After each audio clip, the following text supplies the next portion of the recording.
At the Constitutional Court, a fourth hearing in the impeachment trial of President Park Geun-hye is underway.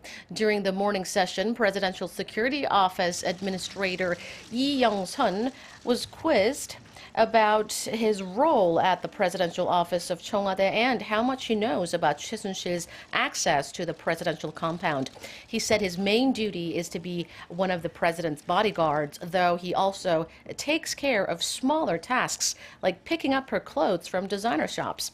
Lee refused, in spite of repeated warnings from the justices, to reveal how many times, if any, Choi entered the presidential office, citing a confidentiality clause. Lee also answered questions related to the day of the Sewol-ho ferry disaster. He said he'd heard from another officer that there had been a minor car accident before the president entered the central government complex to go to the central disaster headquarters, which could explain some of the so-called missing 7 hours when the president didn't appear in public. More details on President Park's whereabouts on that day are expected later this afternoon as Ryu Hee-in, a former member of a special investigative team on the Sewol-ho sinking, is to appear in court.